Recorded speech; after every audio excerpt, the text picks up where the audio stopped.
Buenas tardes, señores miembros de la administración de BCR Fondos de Inversión y BCR Valores Puesto de Bolsa, estimados clientes inversionistas de ambas subsidiarias, compañeros. Para BCR Fondos de Inversión y BCR Valores Puesto de Bolsa es un gusto recibirles esta tarde y compartir con ustedes la charla de revisión de perspectivas macroeconómicas del segundo semestre del 2021, para la cual hemos invitado a don Félix Delgado Quesada, quien nos compartirá su análisis sobre el particular.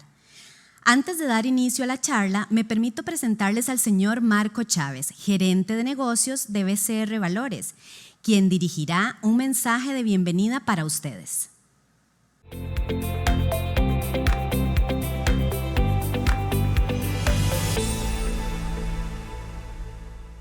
Buenas tardes a todas las personas que nos acompañan en este evento, estimados clientes inversionistas, miembros de juntas directivas del conglomerado BCR, compañeras y compañeros. Es un gran honor para BCR Valores Puesto de Bolsa y BCR Fondos de Inversión contar con su presencia en esta tarde. Esta charla de actualización de perspectivas macroeconómicas segundo semestre de 2021 forma parte de los servicios especializados y proactivos de ambas subsidiarias, para mantener a nuestros inversionistas actualizados en estos tiempos de cambio y acompañándolos en la toma de decisiones oportunas para el crecimiento de su patrimonio. Por lo que la presente charla tiene el propósito de brindarles un acompañamiento integral con el respaldo de nuestra experiencia con más de 20 años de trayectoria en la industria bursátil y como subsidiarias que forman parte del conglomerado BCR.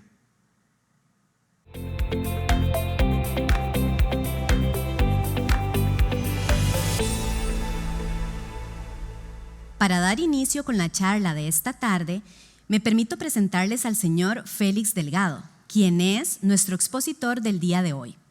Don Félix Delgado Quesada es máster en Economía de University of Kansas, socio y consultor de CEFSA, exgerente del Banco Central de Costa Rica, expresidente y director del Consejo Nacional de Supervisión del Sistema Financiero, profesor de Economía de la Universidad de Costa Rica. Es muy importante indicarles que si tienen alguna consulta sobre la charla, pueden indicarla por medio del chat y al final de la presentación se harán las preguntas para don Félix. Sin más preámbulo, le doy la cordial bienvenida a don Félix y le cedo la palabra.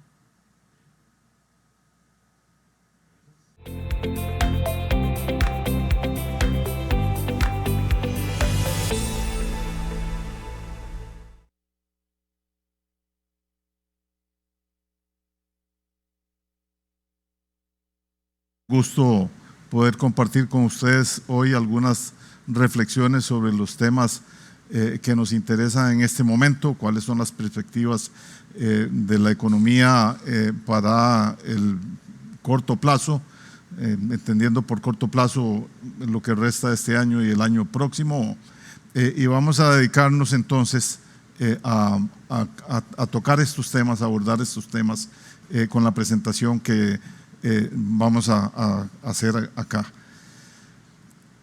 Lo que queremos hacer con la agenda de la presentación es básicamente un ejercicio prospectivo.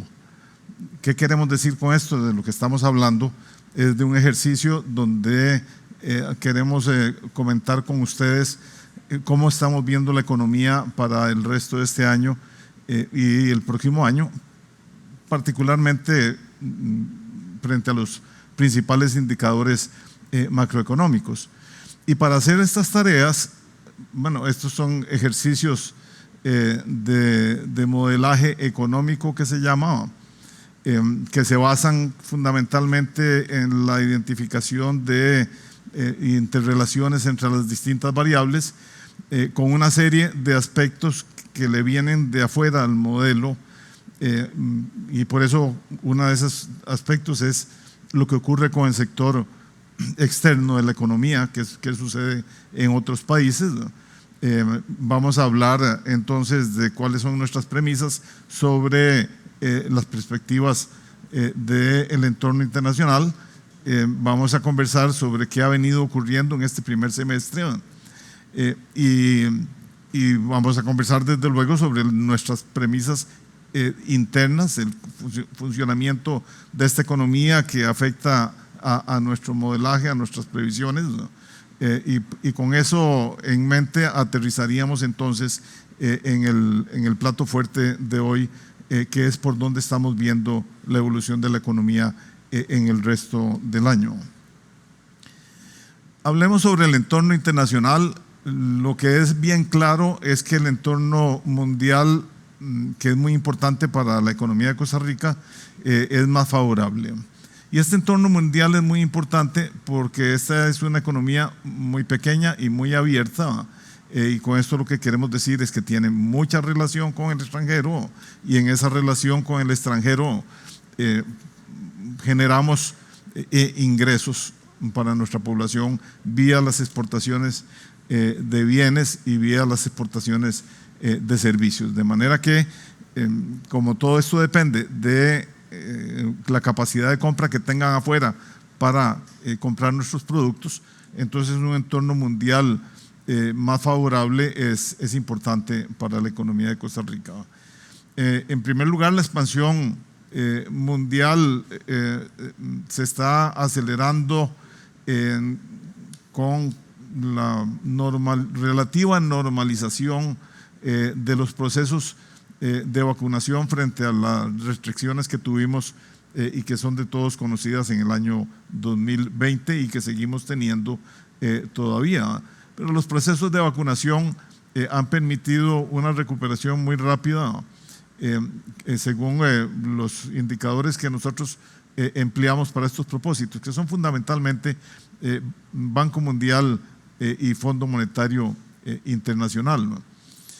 De manera que lo favorable de este entorno tiene que ver en buena medida con una actividad económica que se dispara afuera en el momento en que las economías externas pueden volver a condiciones más normales, como quiera que se entienda lo que significa el término normal en estas circunstancias, ¿no?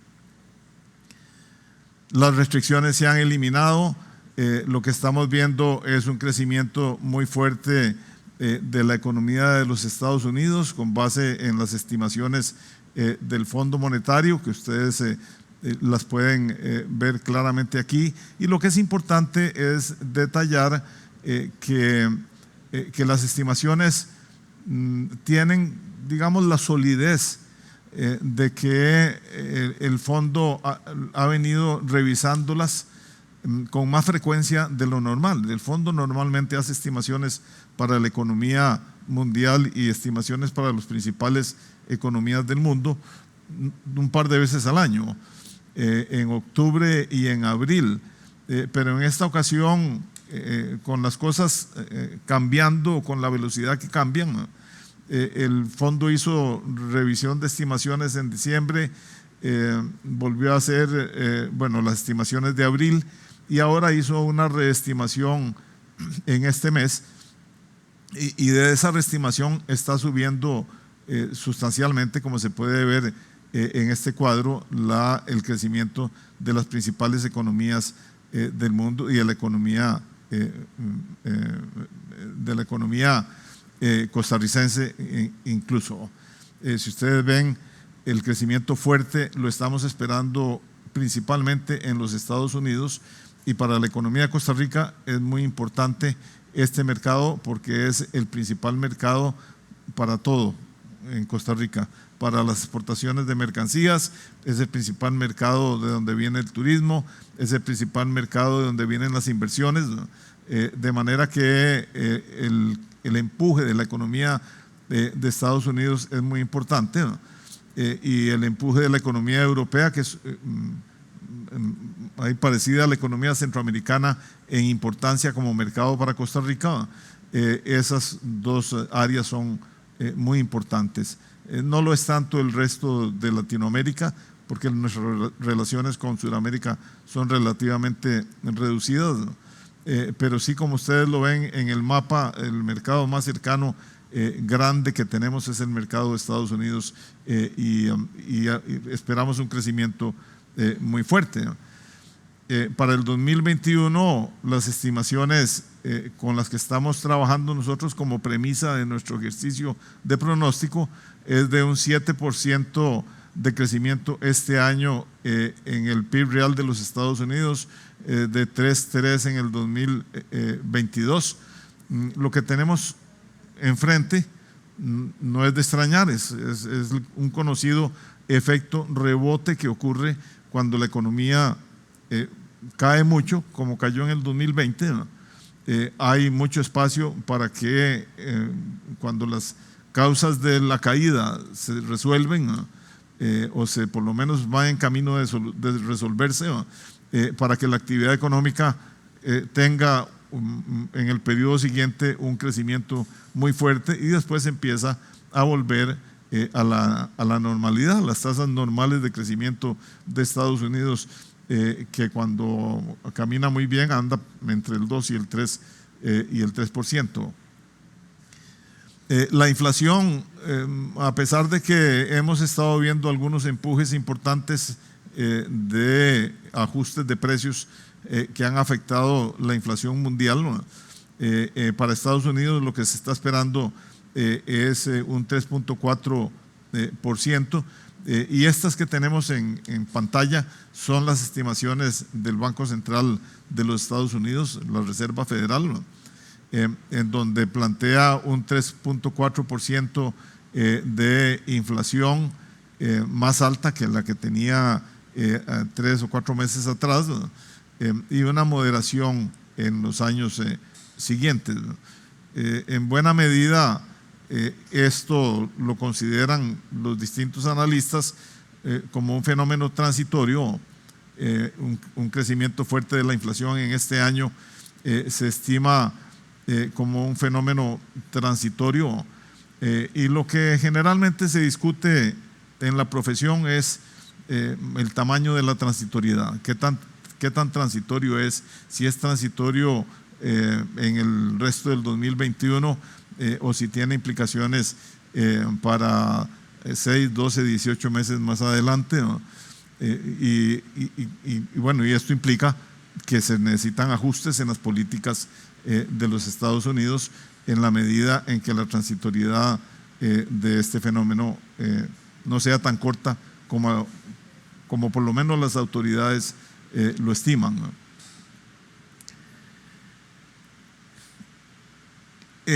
Parte de lo que influye en el comportamiento de los precios es la recuperación de los precios del petróleo. Si ustedes ven a la izquierda del gráfico, veníamos de precios entre el 60 y 70 dólares por barril, ¿no?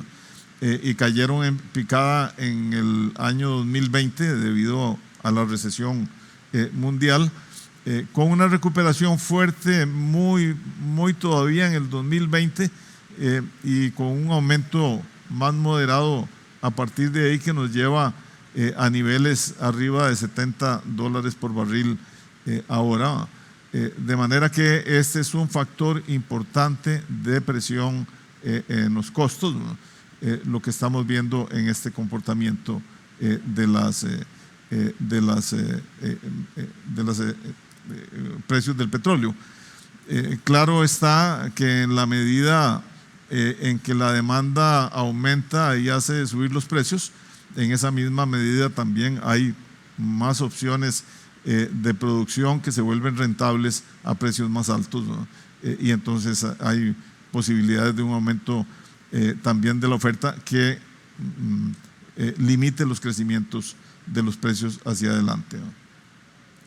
Pero desde luego esto afecta a los términos de intercambio, que es la relación entre los precios de lo que exportamos y los precios de lo que importamos, ¿no? Y lo afecta en forma negativa. Cuando tenemos que empezar a pagar mucho más por lo que importamos de lo que recibimos por lo que exportamos, pues lo que tenemos ahí obviamente es que nos está quedando neto acá menos ingreso, y que nos empobrecemos todos. Bueno, vamos a tener en este año y posiblemente parte del año próximo un efecto negativo de términos de intercambio que tendrá implicaciones en el comportamiento de la economía.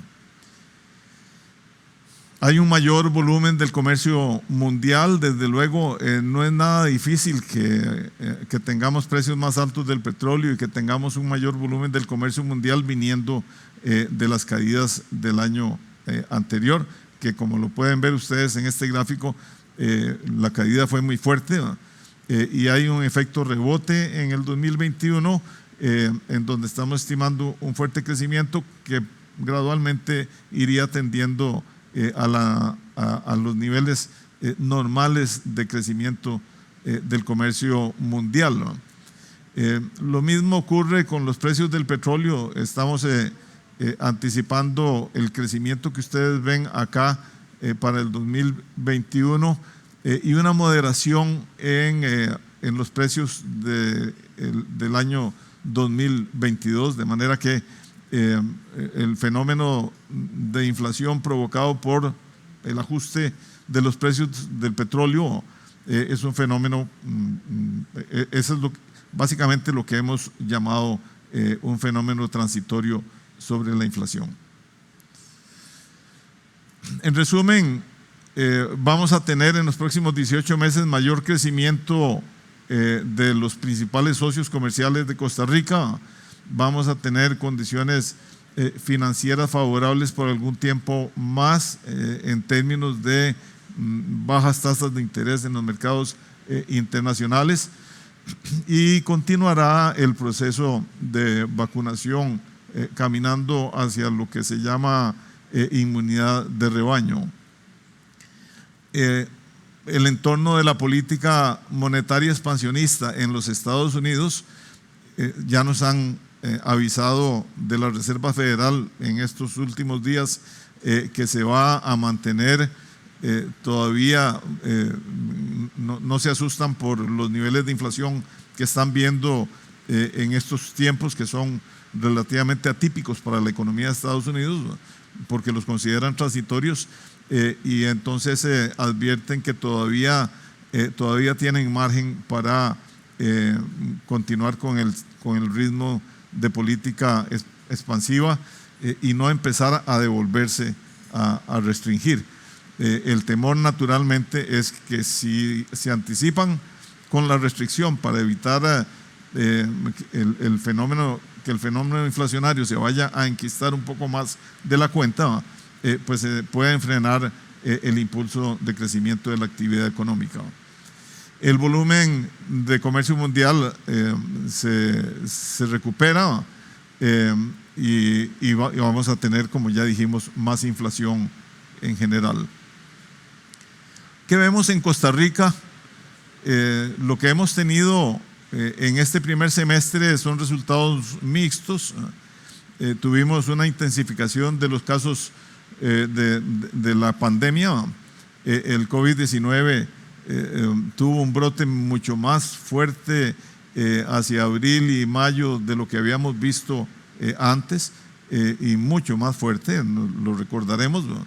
Y desde luego que esto implica regresar a restricciones que limitan la normal evolución de la actividad económica. Tenemos efectos de la pandemia que son desiguales, ¿no? Y por lo tanto la capacidad de los distintos sectores de la economía para reponerse es diferente, ¿no? Desde ya anticipamos, ¿no?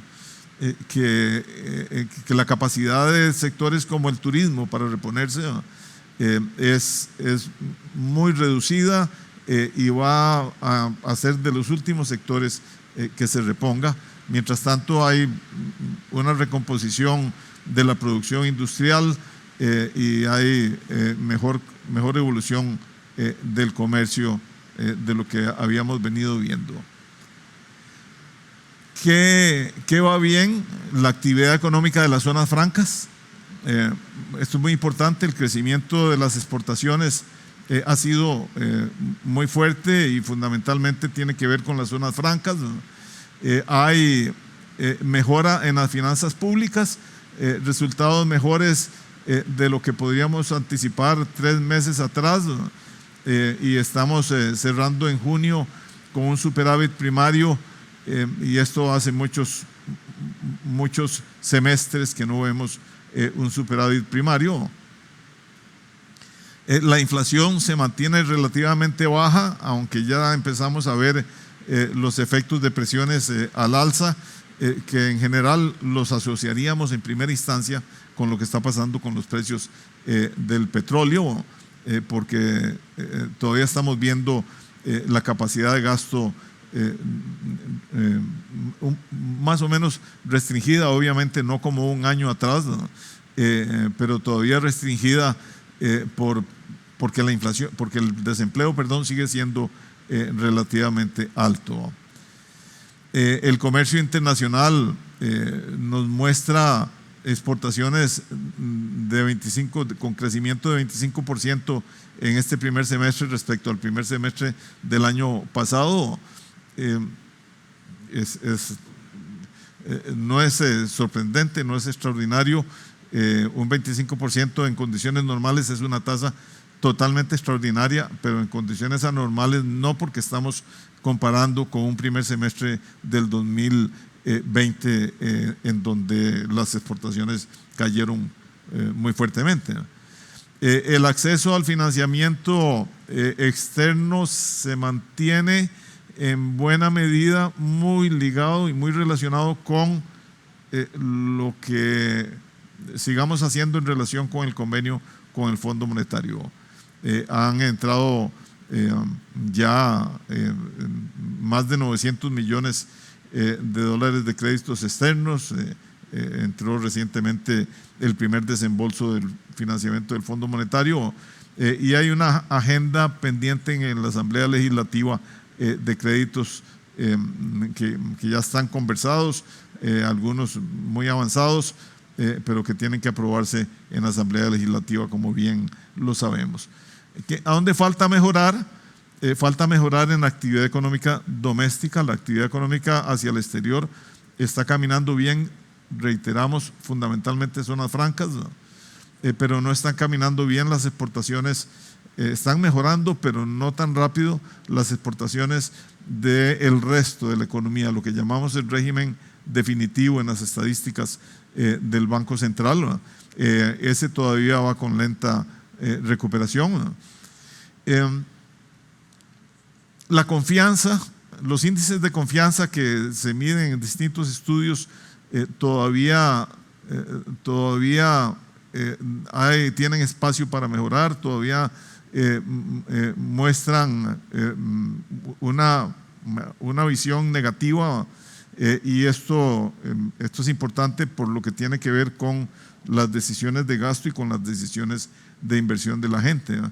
El desempleo que había subido en su pico hasta un 24% en algunos de los meses del año pasado, ha venido bajando gradualmente, ¿no?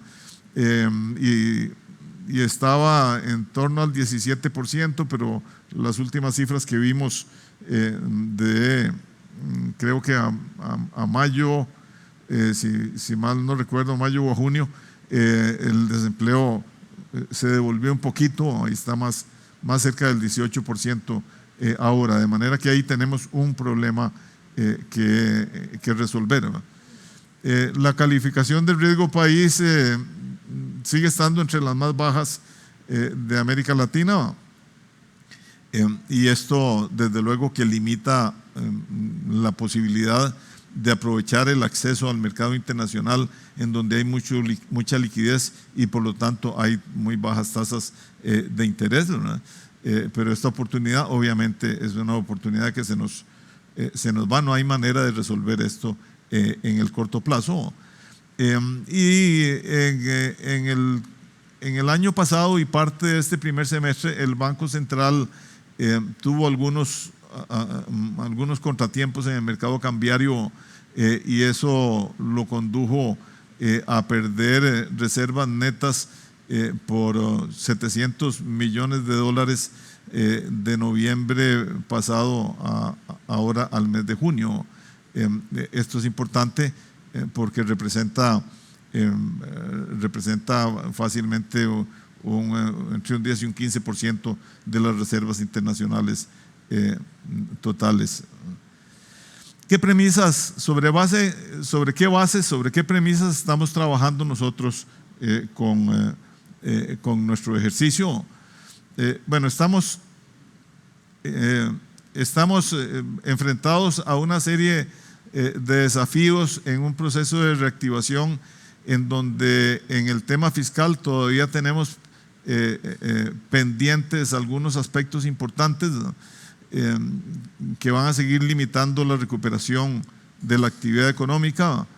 El desafío, tal vez uno de los más importantes que tenemos, es un año electoral en donde, en particular este segundo semestre, en donde los fuegos de la campaña electoral, que no arranca oficialmente todavía, pero que para los efectos prácticos ya estamos metidos en ella, pues plantea complicaciones en momentos en que necesitamos de la aprobación de distintos proyectos de ley dentro del convenio con el Fondo Monetario y la aprobación de préstamos externos, ¿no? De manera que este es un fenómeno complicado, y lo es mucho más hoy que lo que habría sido 20 años atrás, porque hoy tenemos una proliferación impresionante de partidos políticos y podemos terminar cayendo en problemas como los que han pasado en otros países recientemente, en Perú, en donde una minoría muy pequeña queda entre las primeras de un montón de partidos, ¿no? Y tenemos gobernando equipos pues con algún grado de complicación respecto a las perspectivas de lo que pueden hacer, ¿no? Bueno, tenemos ese tipo de tema que es además una fuente de incertidumbre sobre hacia dónde va a caminar este país.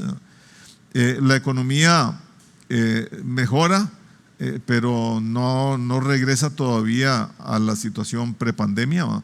Y esto es muy importante, hay que tenerlo en cuenta porque vamos con una recuperación relativamente lenta. No caímos tanto como muchos otros países, pero tampoco tenemos muchos márgenes para recuperarnos rápidamente porque la pandemia nos pescó en una situación fiscal muy difícil, ¿no? Muy complicada. Esa situación ya la teníamos desde antes, veníamos con bajo crecimiento. El crecimiento del 2019 apenas fue un poquito arriba del 2%. Hemos venido con tasas de desempleo que estaban ancladas en una meseta de alrededor del 9%, y en los últimos años subió al 12%, de manera que ya veníamos con un problema de desempleo fuerte, ¿no? Que ahora la pandemia naturalmente nos lo agravó, y es uno de los fenómenos en donde ya lo mencioné. Estamos viendo más reticencia a la mejora. El déficit, venimos, ya lo hemos dicho varias veces en este ratito, de una situación fiscal y de deuda pública muy complicada, que requirió negociar con el Fondo Monetario para poder tener más garantías de sostenibilidad fiscal en mediano plazo para esta economía. El acuerdo con el fondo al que se llegó, a algunos nos parece que es relativamente débil. En buena medida uno justifica eso porque la administración que ya está prácticamente de salida, en menos de un año debe entregar el poder, tiene pocos márgenes, pocos grados de libertad para negociar cosas importantes, ¿no? De manera que ese acuerdo, a pesar de que es relativamente moderado respecto a los compromisos que normalmente el Fondo Monetario plantea, todavía tenemos varias cosas pendientes, o tenemos prácticamente casi todo pendiente, ¿no? La ley de empleo público es quizás la que va más avanzada, pero todavía le faltan no menos de 1 mes o 2 meses para que quede aprobada, y que esperaríamos que efectivamente quede aprobada, ¿no? Bueno, y desde luego la situación complicada que deja, que va a dejar la pandemia, que está dejando la pandemia, porque obliga a cambios importantes en la forma de funcionar de las empresas y de las personas, obliga a mucho de lo que estamos haciendo exactamente en este momento. A mí me habría encantado haberlos tenido a ustedes aquí al frente y poder interactuar, pero nos ha obligado al teletrabajo, nos ha obligado a buscar fuentes de mejorar la productividad, a digitalizarse, ¿verdad? Y a utilizar menos de muchas cosas, incluido personal, ¿no? Y desde luego incluido también bienes raíces, ¿no? De manera que ya esto planteaba una situación complicada, ¿no? Nosotros estamos partiendo para nuestro ejercicio de pronóstico que dentro de estas complicaciones el fondo que estableció una serie de metas cuantitativas, estamos partiendo de que esas metas cuantitativas se van a cumplir, ¿no? Estamos partiendo de que el gobierno va a seguir ajustado a los requerimientos de la regla fiscal que se aprobó en diciembre del 2018. Estamos partiendo de que en la medida en que el ritmo de vacunación avance en la forma que lo está haciendo, con seguridad podríamos alcanzar inmunidad de rebaño antes de fin de año, y entonces no habría necesidad de intensificar nuevamente las restricciones a la movilidad de la gente, ¿no? Y estamos previendo una reactivación muy gradual en el sector del turismo, en donde esperaríamos, es la premisa de análisis con la que trabajamos, esperaríamos que hacia fines del 2022 o en algún momento del primer semestre del 2023 podamos retomar los niveles prepandemia en el turismo. Aclaro que aquí hay una serie de aspectos complicados, y es que por turismo entendemos normalmente la entrada y la salida de viajeros, ¿no? Y hay una parte de esa entrada y salida de viajeros que posiblemente va a disminuir mucho respecto a los parámetros anteriores, que son los viajes de trabajo. De manera que ahí la recuperación a los niveles prepandemia vía turismo de disfrute va a ser complicado y va a ser lento. Estamos previendo financiamiento externo por alrededor de 1.200 millones. Esto es un monto poco menor de la mitad del supuesto que tiene el Ministerio de Hacienda. Nosotros somos menos optimistas respecto a la posibilidad de que en lo que resta del año se puedan terminar de negociar los créditos, y además la parte más complicada, pasarlos por la Asamblea Legislativa y tener su aprobación para poder desembolsarlos en este año. Lo vemos prácticamente imposible, ¿no? Estamos suponiendo que en la medida en que se den los supuestos, las premisas que ya hemos conversado, particularmente el cumplimiento de los acuerdos con el Fondo Monetario, será posible en el 2022 gestionar una autorización legislativa para salir al mercado internacional a colocar eurobonos. Partimos de que la recuperación económica va a seguir impulsada principalmente por las exportaciones. naturalmente, aquí la premisa que está implícita acá es que el empleo se va a recuperar más lentamente, y entonces el consumo interno generado por un impulso de la economía doméstica es mucho menor que el que vamos a estar teniendo del lado de las exportaciones, principalmente de zonas francas, y estamos partiendo de que habrá aprobación en el corto plazo de varios de los proyectos cruciales, particularmente el de empleo público. Eso es un supuesto importante. ¿Qué vemos en el sector real? Aquí lo que queremos hablar de los distintos sectores de la economía, y vemos el sector real, que es la actividad económica, la producción, el eje central del proceso económico, es lo que vemos en el sector real, ¿no?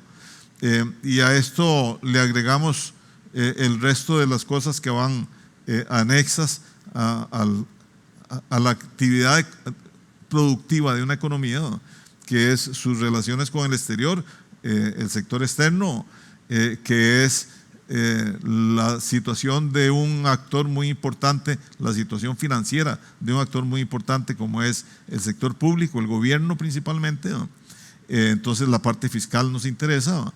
Y queremos ver todo el tema de los servicios, de la parte financiera, los servicios financieros y los principales precios de la economía.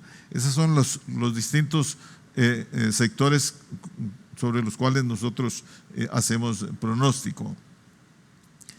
¿Qué condicionantes hay para la actividad económica?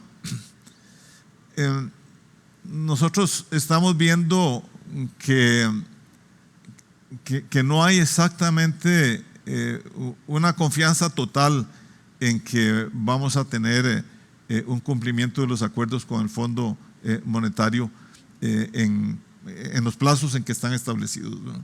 En buena medida de lo que estamos hablando es de que el proceso político que se requiere para pasar varias de esas iniciativas y lograr varios de esas mejoras en la parte fiscal va a chocar en los próximos meses con todo el proceso electoral. Yo particularmente no recuerdo en la cantidad de años que tengo de andar en esto que en un periodo electoral a 6 meses de las elecciones se aprueben en un Congreso costarricense proyectos que tengan que ver con impuestos, por ejemplo. De manera que ahí vamos a tener esa situación complicada.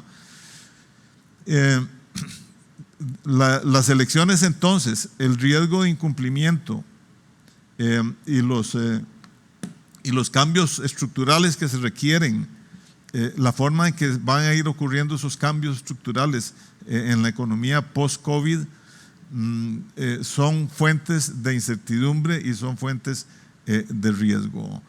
Y nosotros le ponemos mucho peso a este fenómeno, porque la confianza que tenga la gente es la que hace que la economía se mueva, ¿no? Cuanta más confianza, la economía se mueve más rápidamente; cuanto menos confianza, la economía se mueve más lentamente, ¿no? De manera que este es un aspecto fundamental, ¿no? Y desde luego hay incertidumbre sobre qué es lo que va a pasar en el nuevo esquema de relaciones entre los agentes económicos en el país, ¿no? Después de que se levanten las restricciones que en mayor o en menor medida hemos venido teniendo.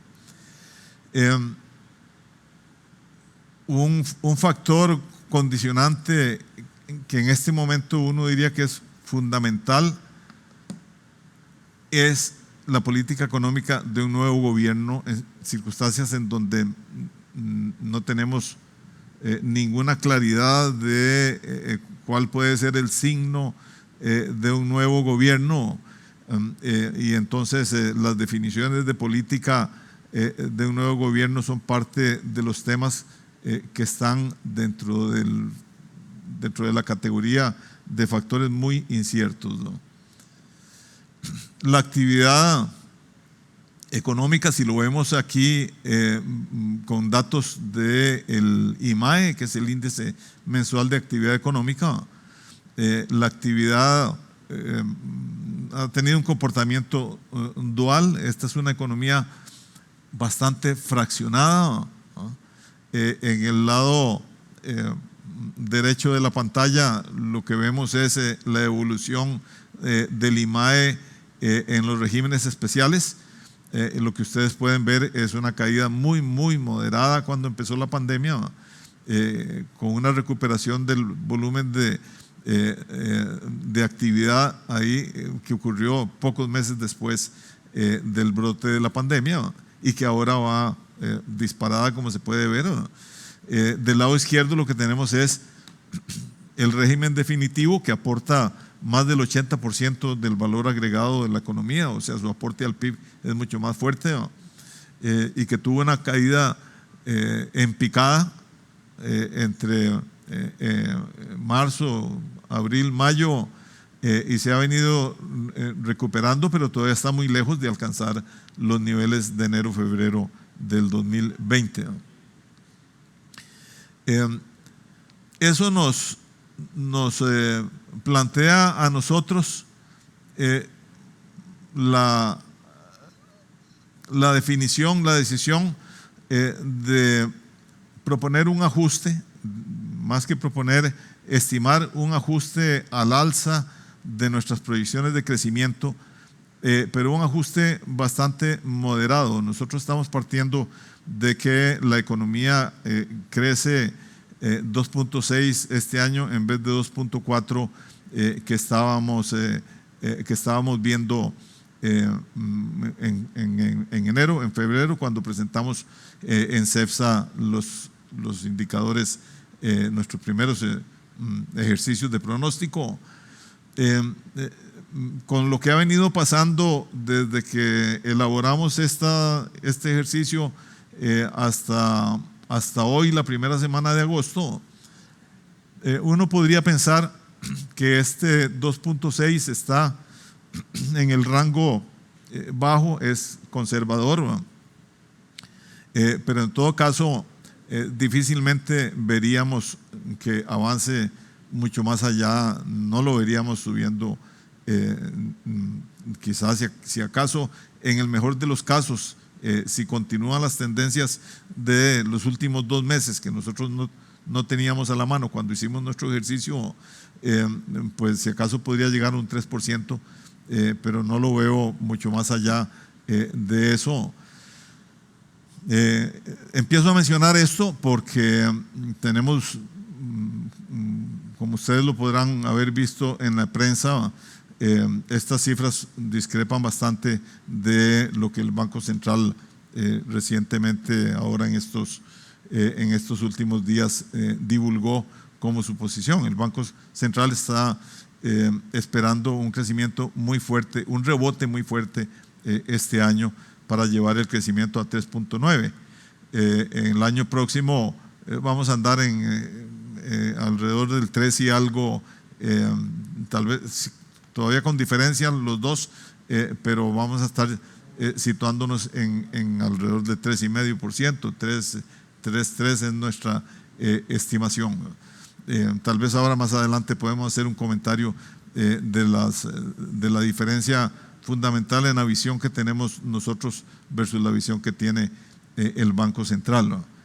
El consumo privado, nosotros estamos partiendo de que se repone moderadamente, ¿no?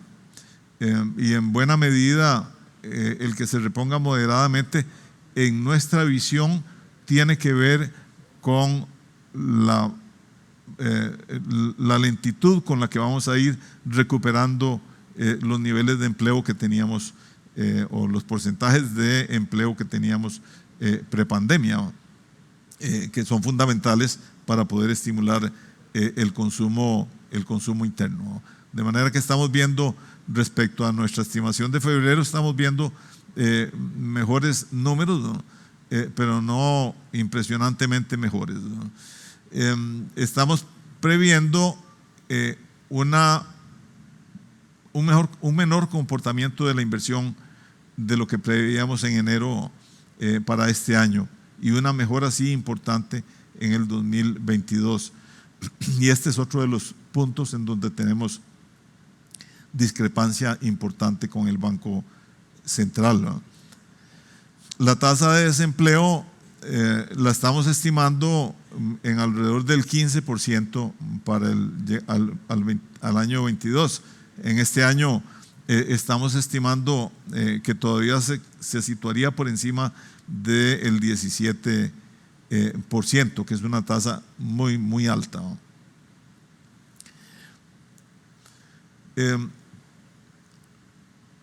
El sector externo básicamente va a estar estimulado por las exportaciones de zonas francas. Eso es lo que hemos venido viendo y eso es lo que creemos que va a continuar ocurriendo durante el periodo del pronóstico.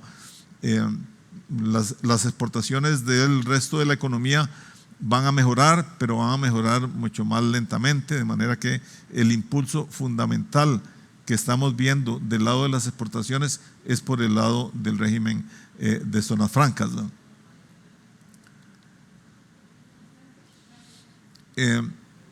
Y lo que vemos en esas mercancías, lo que vemos es una evolución de las exportaciones de servicios muy, muy moderada.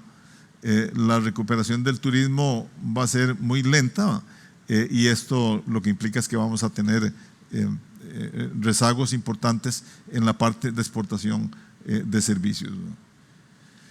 En el tema fiscal, claramente las condiciones que hemos visto a julio son más favorables, o por lo menos las cifras que ya están disponibles, que son al cierre del primer semestre, son condiciones más favorables respecto a lo que en cualquier momento habría podido uno esperar, ¿no? Hay un incremento muy fuerte en los ingresos. Esto en parte tiene que ver con los réditos de la reforma fiscal del 2018, que posiblemente fueron subvaluados en su momento en las estimaciones, ¿no? Aspectos como la introducción de un impuesto al valor agregado que tiene mecanismos automáticos de control, junto con factura electrónica, posiblemente siempre han tenido un potencial mayor del que se estimó conservadoramente cuando se aprobaron estos instrumentos, y eso parece estar ocurriendo. La pandemia, en el lado del gasto, la pandemia ha reducido el crecimiento del gasto comparado con el año anterior, desde luego, y los resultados hasta junio plantean un buen avance hacia el cumplimiento de las metas fiscales. Básicamente lo que está planteado a julio, prácticamente con las cifras a junio, prácticamente uno puede estar seguro de que la primera revisión que hará el fondo, que será con datos a julio, pues va a salir bien en la parte fiscal. Los ingresos totales, vean ustedes el comportamiento interesante que han tenido. Hubo un aumento muy fuerte a marzo de este año. Los ingresos totales se repusieron ya respecto a los niveles más altos que habíamos tenido prepandemia, después de la caída vertiginosa. Las tasas de crecimiento hay que verlas aquí con mucho cuidado, porque ahora estamos comparando los indicadores a estas alturas del año con un año anormal, porque todos los indicadores cayeron estrepitosamente, ¿no? De manera que hay que tener un cuidado importante a la hora de medir el efecto, lo que llamamos el efecto base. Si estamos comparando con una base muy baja por la caída provocada por la pandemia, por el COVID-19, pero en todo caso las cifras que vemos en estos gráficos son cifras interesantes. Claro que a la hora de extrapolar esto y ver las tendencias hacia futuro, tenemos que tener más cuidados todavía, porque no es solo el retornar de niveles de ingresos bajos por baja en actividad económica el año pasado, y bajos también porque hubo condonaciones, no, posposiciones de pagos de impuestos, ¿no? Hay otros factores que ensucian las cifras fiscales de manera complicada. Uno es que pasamos de periodos de 12 meses ahora a un periodo de 15 meses el año pasado, y entonces eso nos trastorna la medición.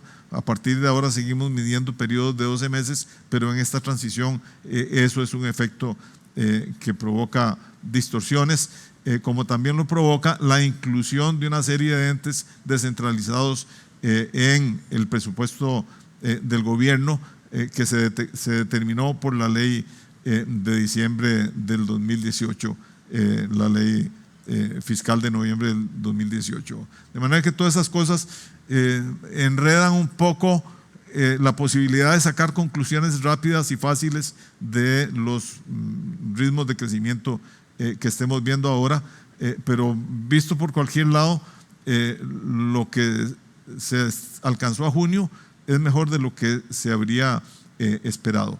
Y ciertamente, si los ingresos están mejorando por varios de estos aspectos, pues los ingresos, los gastos se han mantenido contenidos, y esto sí es importante como una decisión de esfuerzo del gobierno para sostener el gasto público.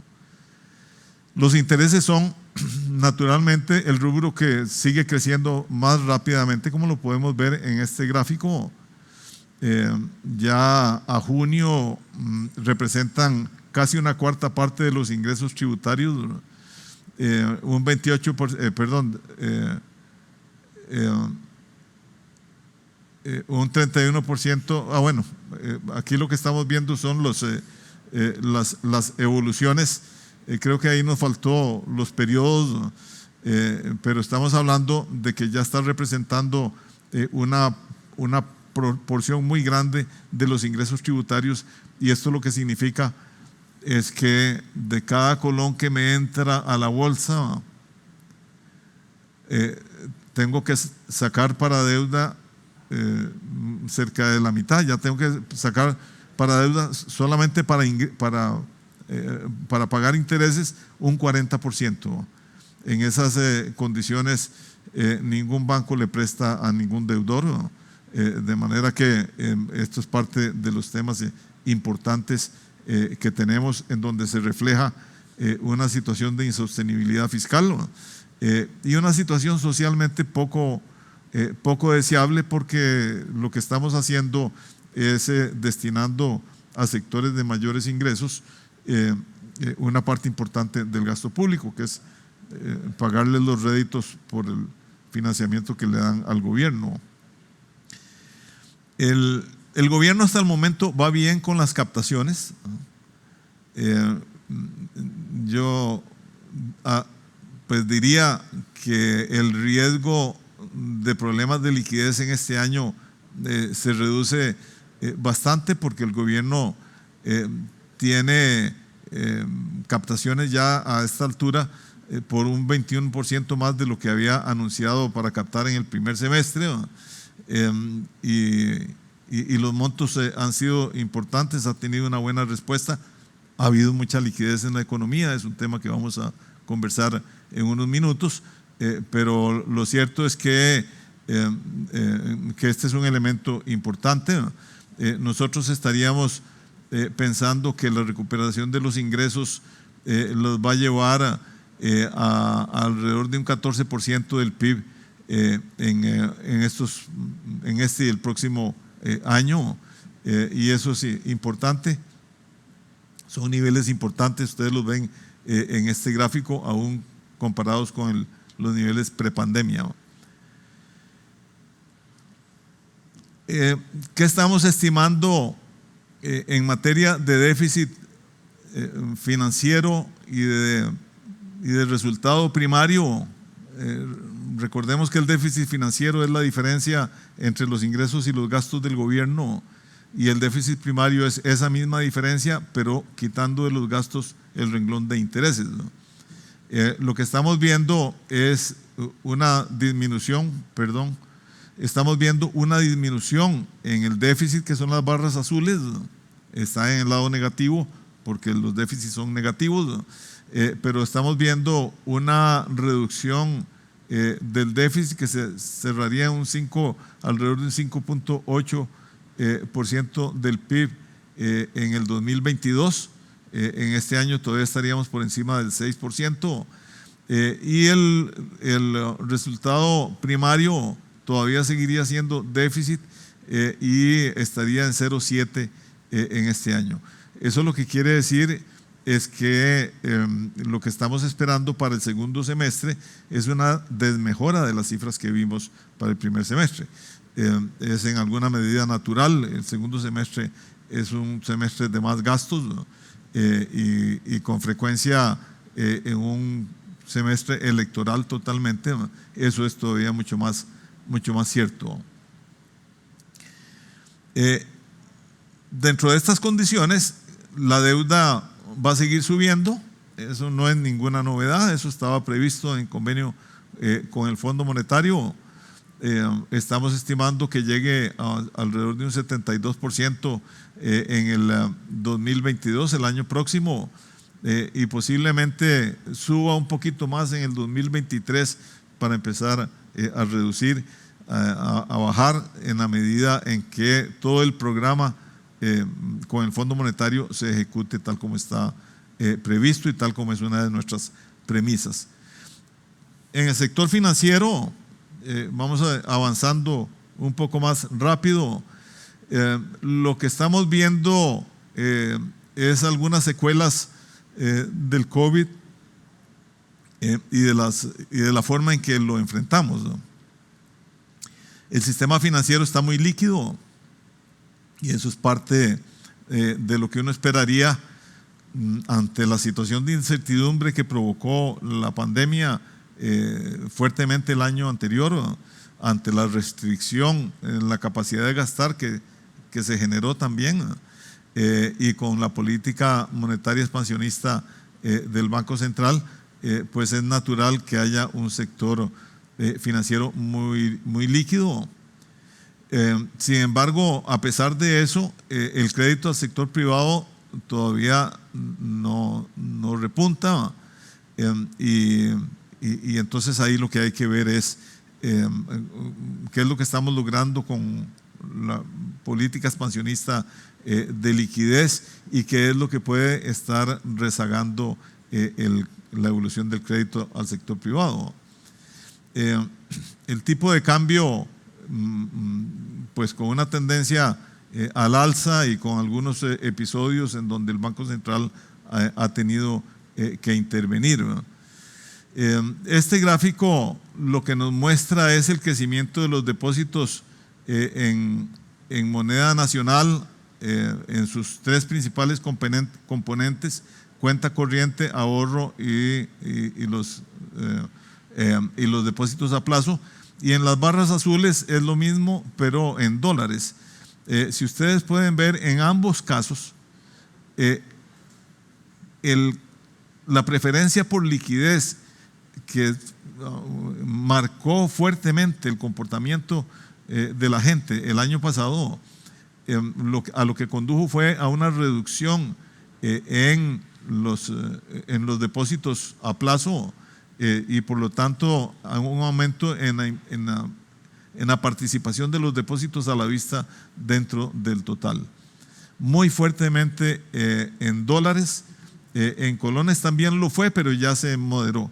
en dólares sigue subiendo esa participación, y esto nos debe conducir a leer entre líneas qué es lo que la gente está pensando hacia adelante, porque se mantiene muy líquida en dólares y pues puede llegar a respuestas que no son muy bonitas, pero es lo que tenemos planteado en este momento. Entonces, lo que ocurrió fue que la liquidez aumentó, pero además la liquidez total aumentó, que es la suma de todas esas cosas, ¿no? Pero además la liquidez de corto plazo, el cash, aumentó mucho más a costa de los depósitos a plazo. La gente se deshizo de depósitos a plazo y se quedó líquida. Aquí podemos ver cómo la liquidez total, que son la suma de todos los depósitos del sistema bancario, siguió con un crecimiento que ya se ha moderado en lo que llevamos de este año. El crecimiento ya se moderó, los niveles están niveles promedio bastante estables en este año. En particular, uno podría pensar que el tema de la liquidez fue ayudado por la tranquilidad con el anuncio del acuerdo con el Fondo Monetario. ¿Y qué pasa con las tasas de interés? Bueno, las tasas de interés han tenido una tendencia descendente naturalmente. Cuando baja la demanda total por lo que pasó el año pasado, ¿no? Porque no podemos comprar y no queremos comprar, porque no podemos gastar en muchas cosas, y si pudiéramos no queremos por precaución, pues eso lo que provoca es una desaceleración también del crédito al sector privado. Y si a esto le juntamos la política expansionista del Banco Central del año pasado, creando facilidades de liquidez en determinados sectores de manera no ortodoxa, creando una facilidad crediticia, y además de eso reduciendo el encaje mínimo legal, pues entonces la tendencia de las tasas de interés es la que tenemos. Fue una política deliberada del Banco Central, ¿no? Para facilitar los procesos de recuperación económica. Pero es importante lo que vemos. En el gráfico de la izquierda, lo que tenemos es la evolución, la tasa de crecimiento del crédito hasta junio de este año. Y no es nada sorprendente, pero sí preocupante. Las barritas verdes que casi apenas se ven son las que nos dicen cómo va la variación porcentual del crédito. Y si ustedes ven, hasta hace un par de meses prácticamente el crédito estaba creciendo nada. Dentro de eso la composición varió.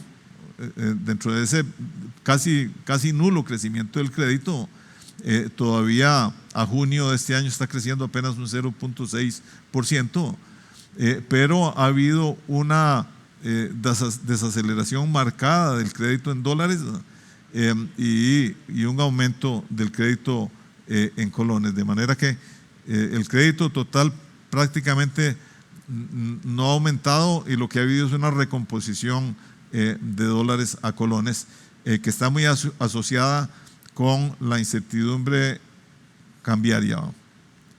La incertidumbre cambiaria, tanto por fenómenos propios de incertidumbre como por una decisión deliberada que yo particularmente aplaudo del Banco Central, de darle más volatilidad, permitir más volatilidad del tipo de cambio para permitir también que la gente tenga noción de el riesgo cambiario, ¿verdad?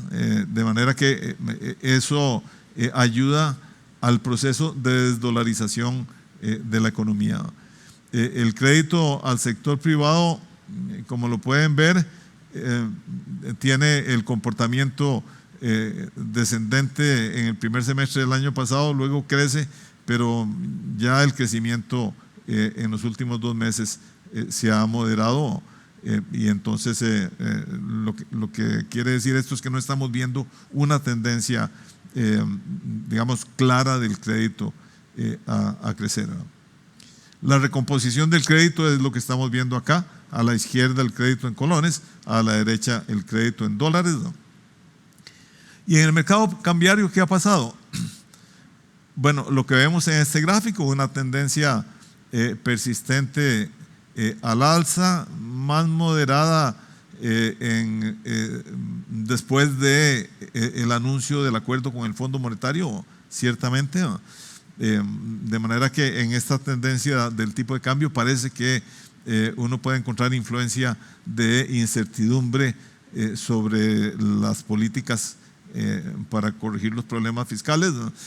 Ahora se mantiene la volatilidad y se mantiene una tendencia moderada al alza que tiene que ver con la caída de fuentes importantes de ingresos externos como el turismo. El Banco Central, excepto por el mes de mayo, en este año ha intervenido relativamente poco, pero aquí tenemos que tener cuidado con la forma en que analizamos estas cifras, porque la intervención es cuando el Banco Central entra al mercado Monex ante discrepancias en oferta y la demanda de dólares del mercado privado, ¿no? Pero hay que ver del otro lado qué es lo que el Banco Central está haciendo con los dólares que tiene que comprarle al sector público, los que requiere el sector público, ¿no? Y mucho de eso el Banco Central lo ha estado proveyendo de las reservas internacionales. De ahí lo que hablamos al inicio de que habíamos visto una caída en las reservas internacionales. Esa caída se refleja aquí. Esto es lo que llamamos nosotros un recálculo que hacemos de la cifra oficial de reservas internacionales, que le llamamos reservas propias, y donde quitamos de ahí los pasivos del Banco Central con el gobierno, los depósitos del gobierno en dólares, y quitamos también los pasivos del Banco Central con los bancos comerciales por los depósitos de encaje fundamentalmente, ¿no? De manera que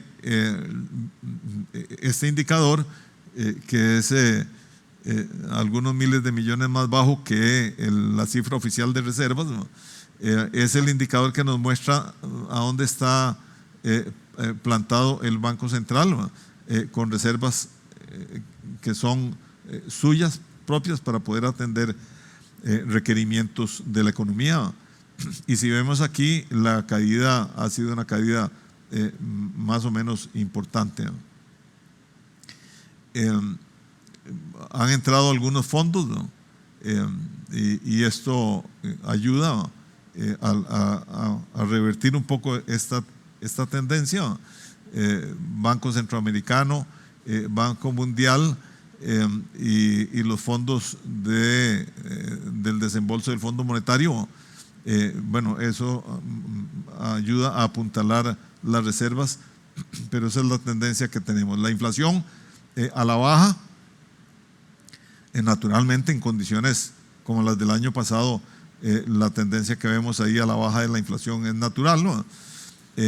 Y el repunte de los últimos meses es natural también, tiene mucho que ver con los precios de las materias primas importadas, ¿no?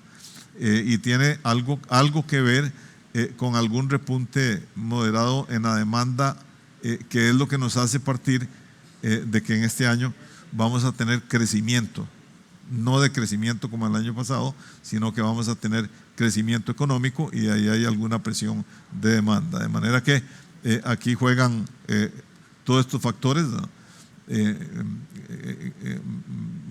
pero uno puede hacer ejercicios, afinar el lápiz, pero posiblemente de este 1,9 de inflación a junio tenemos una parte importante que tiene que ver con lo que llamaríamos inflación importada.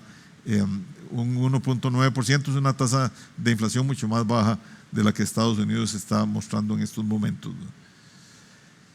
Entonces, durante este primer semestre, el crédito no ha repuntado, y eso lo relacionamos con el pesimismo que nos muestran las encuestas, ¿no?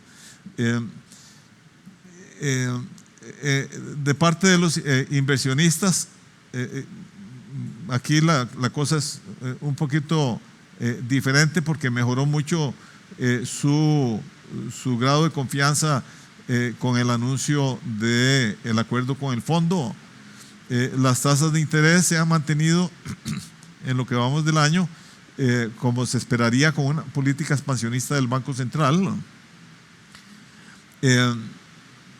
Hay un tema que es complicado y que todavía está por verse por dónde se va a salir, que es el tema de los efectos de la pandemia sobre la cartera de los bancos, en particular porque se hizo una flexibilización de políticas que llega hasta fines de este año, y ya habrá que empezar a registrar las carteras tal como se hacía antes de la pandemia. El tipo de cambio relativamente estable con un poco de tendencia al alza, pero moderada, y la inflación todavía por debajo del rango meta. ¿Qué vemos hacia adelante? Lo que ya dijimos entre las premisas, que no vamos a tener tanto crédito externo como el Ministerio de Hacienda había estimado, que el Banco Central partimos de que va a mantener su compromiso con el objetivo inflacionario, y lo volvió a reiterar en la presentación de su programa macro de fines de la semana pasada. Cada programa macro del Banco Central ha reiterado eso en los últimos varios años. Nosotros estamos viendo mayores presiones cambiarias, ¿no? Efectos de inflación importada por incrementos en los precios de materias primas y de algunos bienes locales, ¿no? Pero dentro de esto, el alza del petróleo es posiblemente la que más afecta, pero todavía estamos previendo que la presión sobre el ritmo de crecimiento de los precios internos será más moderada aquí de lo que estamos viendo, por ejemplo, en Estados Unidos. Y naturalmente una explicación importante es porque aquí la demanda de consumo no repunta tanto. Vamos a ver una vuelta del crecimiento de la liquidez a niveles más normales que el del año de la pandemia. Dentro de eso, las cuentas corrientes moderarán su crecimiento después del repunte gigantesco del 2020 principalmente, pero vean ustedes que ya había habido algo que tenía que ver con problemas de confianza en el 2019. El crédito del sector privado estimamos que va a crecer un 4% este año y poco más de un 5% el año próximo. Son tasas todavía muy moderadas respecto a las tendencias de largo plazo del crédito al sector privado. Y estamos previendo condiciones en el sector externo que van a ejercer presiones sobre la demanda de divisas, tanto por problemas de oferta como por problemas de demanda, mayores gastos por la importación de materias primas, menores ingresos por turismo todavía restringidos, ¿no? Y entonces nosotros estamos previendo un ajuste cambiario arriba del 6% este año y arriba del 3% el año próximo. La inflación nos parece que va a entrar al rango meta. No somos muy optimistas de que el efecto de precios de materias primas y la inflación de los Estados Unidos no tenga un efecto acá, pero en todo caso las tasas de inflación que estamos estimando de 3,2 este año y 3,4 el año próximo, que son ciertamente más altas de lo que está estimando el Banco Central, o de lo que el Banco Central tiene como bueno, sí es su estimación, están dentro del rango meta del Banco Central. Aquí nosotros estamos viendo también los efectos de los excesos de liquidez, y eso es un tema que nos conduce a estos resultados. Las tasas de interés que bajaron sustancialmente y siguieron bajando en este primer semestre,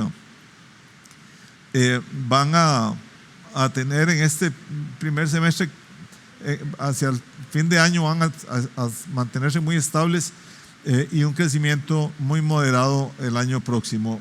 Y con esto lo que queremos decir es que la demanda interna va a seguir ajustándose al alza muy gradualmente, y no va a ejercer presiones fuertes ahí, y que el Banco Central no va a recoger toda la inmensa liquidez que sacó a la calle el año pasado, no la va a recoger en el corto plazo, de manera que estaríamos pensando que todavía vamos a estar en un ambiente de tasas bajas. El 2021 será, resumiendo, un mejor año que el 2020, y esto no es de extrañar, casi de cualquier forma el 2021 sería mejor que el 2020, que fue muy malo, pero vamos a seguir teniendo los problemas de crecimiento muy moderado, de alto desempleo, de situación fiscal frágil, de crecimiento frágil del crédito al sector privado, de manera que esos son los mensajes que estamos mandando de lo que vemos, un sector financiero que le va a tomar tiempo asimilar las consecuencias del COVID sobre las carteras de los bancos, ¿no? Y vemos 4 grandes riesgos que tienen que ver, uno con todo el tema del Fondo Monetario, de los riesgos de incumplimiento con el Fondo Monetario. La pandemia sigue siendo un segundo factor de riesgo importante, ¿no? La posibilidad de aumento en tensiones sociales y electorales es mucho más clara este año, y los riesgos de salidas de capitales. No estamos diciendo, tengamos cuidado con la forma en que interpretamos esta parte de la presentación, no estamos anticipando que esas cosas ocurran. Lo que estamos diciendo es que hay riesgos en esas áreas, y hay mucho más riesgo de alguna eventual salida de capitales que del fenómeno contrario, de un ingreso masivo de capitales, ¿verdad? Entonces estos son los factores principales de riesgo que nosotros vemos, ¿no? Lo que esto implica es que la confianza, la sostenibilidad fiscal, la credibilidad en caso de incumplimiento del acuerdo con el fondo, pues es complicada. Volver al 2019 nos parece que no debe ser la meta de la política económica, porque el 2019 ya era un año con muchos problemas y fue un año relativamente flojo desde el punto de vista de actividad económica. El gobierno tiene una hoja de ruta, el nuevo gobierno tendrá una hoja de ruta importante, ¿no? Problemas serios, seguirá teniendo que atender el problema del déficit fiscal y de la deuda, ¿no? Pero además tendrá que atender los problemas de desempleo y de bajo crecimiento, y un entorno externo muy bueno que nos plantea un escenario con oportunidades, ¿no? Pero para aprovecharlas hay que atender las fragilidades. Estos serían los temas básicos que me interesaba conversar con ustedes en esta tarde y quedo a la disposición de los organizadores.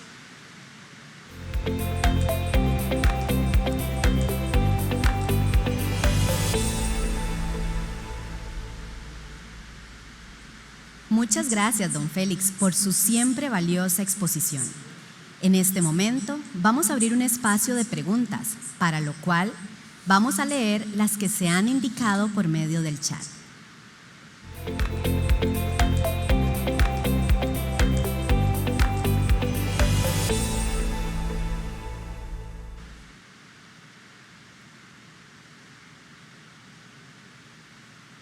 ¿Qué expectativas tienen acerca de la reactivación de la industria aeronáutica? Se dice que debemos esperar… Creo que hay que subir un poquito el volumen porque no oigo. Está lloviendo fuerte y no oigo.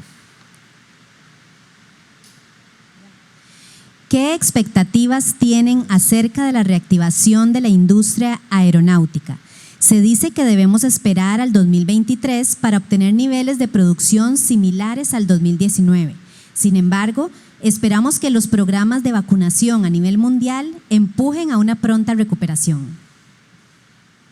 Bueno, nosotros seguimos viendo con mucha precaución el comportamiento o la recuperación del turismo, que es básicamente la pregunta a donde aterriza la pregunta que nos están haciendo. El turismo está repuntando, sí, pero todavía internacionalmente está muy lejos de acercarse a los parámetros prepandemia. Y si vamos a seguir teniendo problemas de camino, problemas de rebrotes, ya vemos lo que está pasando en algunos países europeos en donde han tenido que volver a tomar medidas, y si estos ciclos se han estado dando, nada nos asegura que en el 2022 no va a ocurrir, lo cual sugeriría que es poco probable que podamos llegar en el 2022 a los niveles de movimiento prepandemia. Por eso es que se habla del 2023 y nosotros coincidimos en que básicamente por ahí es por donde podrían dar la recuperación de esa industria. Gracias. Estas son como dos en una. ¿Cree usted que la inflación internacional es transitoria, producto de la relajación de medidas? Si la inflación se mantiene, ¿se puede ver un traslado a nuestra economía? ¿Esto hará que las tasas comiencen a subir? Bueno, este es un tema de candente discusión en la profesión, en los que analizan, los colegas que analizan política económica, y hay posiciones en las dos direcciones. No se trata aquí de ser salomónico, pero es posible que la verdad no esté en ninguno de los dos extremos, ¿no? Yo creo que es bastante claro que si tenemos una situación de crecimiento de los precios del petróleo muy fuerte, que no está llegando a niveles de precios desmedidos, pero que implica que los precios se repongan después de la brutal caída del año anterior. Yo creo que eso genera una presión sobre muchos otros factores de costo, y ese por sí solo es un factor de costo importante para esta economía y para la economía internacional también, ¿verdad? Esto afecta a toda la economía del mundo desde el punto de vista de los efectos en la inflación, y eso sí me parece que es transitorio. Lo que no es transitorio es la cantidad impresionante de liquidez que tiene el mundo, y un regreso a la normalidad, si no aparece alguna otra piedra que se nos atraviese en el camino, como fue ahora la pandemia, un regreso a la normalidad tendrá que replantear lo que los bancos centrales van a hacer. Y los bancos centrales en todo lado, y desde luego el Banco Central en Costa Rica también. De manera que aquí hay un reto importante, ¿no? En el que cuesta mucho pensar en que los banqueros centrales acierten en cantidades y en tiempo para tomar las medidas de empezar a recoger liquidez. Lo que está planteado en este momento es la decisión, tanto en Estados Unidos como aquí mismo en Costa Rica, la decisión de los bancos centrales de mantener la tendencia expansiva de la política monetaria todavía, ¿verdad? Todavía los bancos centrales no están leyendo que haya problemas, pero brincar de ahí a que se les vaya la mano con el proceso de ajuste, en el sentido de que se atrasen en ese proceso de ajuste más de lo que deberían, pues nos puede conducir a un problema inflacionario y a generar expectativas de inflación en ambientes de excesiva liquidez. De manera que yo creo que hay factores transitorios, pero no hay que ocultar, no hay que dejar de plantear que hay también factores permanentes que, si no se manejan con tiempo, pueden hacer que la inflación se nos convierta en un problema más que transitorio, más que del 2021 y unos pocos meses del 2022. Muchas gracias, don Félix. Y vamos a hacer una última pregunta por temas de tiempo. La proyección del balance primario de menos 1.9% para el cierre del 2021 pareciera muy pesimista, partiendo de un superávit acumulado al cierre de junio del 2021 de 0.45% del PIB. ¿Mantienen aún esa proyección del menos 1.9% de balance primario para el cierre del año? Vamos a ver, la mantenemos en el sentido de que CEPSA no, excepto que haya condiciones muy extraordinarias, CEPSA no hace revisiones y correcciones mensuales de su ejercicio de pronóstico, porque si lo hiciera, pues no tendría ningún sentido el ejercicio de pronóstico. Entonces, CEPSA hace un pronóstico en febrero, lo revisa en julio, ¿verdad? Lo que uno sí podría decir en este momento es que, con vista en los últimos datos, el resultado primario podría ser deficitario en menos de ese 1.9. Eso sí podría decirse. Podría decirse que el menos 1.9 es conservador en este momento, pero no por lo que ha pasado en el primer semestre, ¿verdad? Porque el primero y el segundo semestre en la parte fiscal son muy diferentes, y en este año en particular son todavía mucho más diferentes que en cualquier otro año, porque estamos en un proceso electoral plagado de cosas muy diferentes de los semestres electorales de tiempos atrás. Y es básicamente lo que mencioné al inicio: mucha más incertidumbre sobre la dispersión gigantesca de partidos políticos, que no permite tener hacerse una buena idea de hacia dónde va a caminar esto. Y entonces eso nos plantea incertidumbre, y la incertidumbre nos plantea que la gente se sostiene para invertir, y que la gente se sostiene para gastar, ¿no?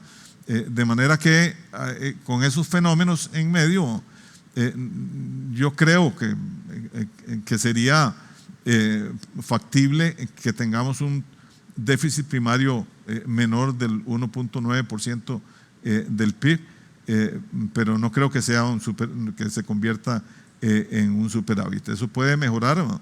Y nuestra estimación en este momento podría ser conservadora, pero no lo veo menos del 1%. En todo caso, estará ahí en un rango de los errores de ajuste en las estimaciones.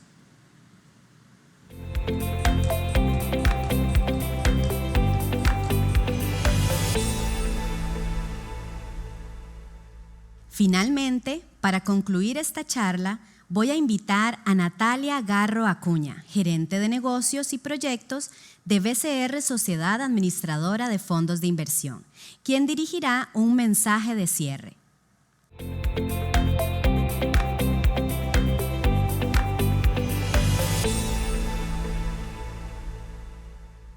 Buenas tardes, estimados inversionistas y compañeros del conglomerado financiero BCR. Para BCR Fondos de Inversión y BCR Valores Puesto Bolsa, ha sido un gusto compartir esta valiosa información con ustedes. Les agradecemos su participación en este esfuerzo por brindarles de forma oportuna, clara y detallada información relacionada al acontecer macroeconómico tanto a nivel local como internacional. Esto con el fin de que cada uno de ustedes cuente con las herramientas suficientes para una adecuada toma de decisiones de inversión en complemento con nuestro acompañamiento y asesoría. Finalmente, quisiera reiterarles nuestro agradecimiento por la confianza depositada en nuestro equipo y nuestro compromiso en brindarle un servicio y asesoría de alta calidad en la identificación de las mejores oportunidades de inversión que satisfagan sus necesidades.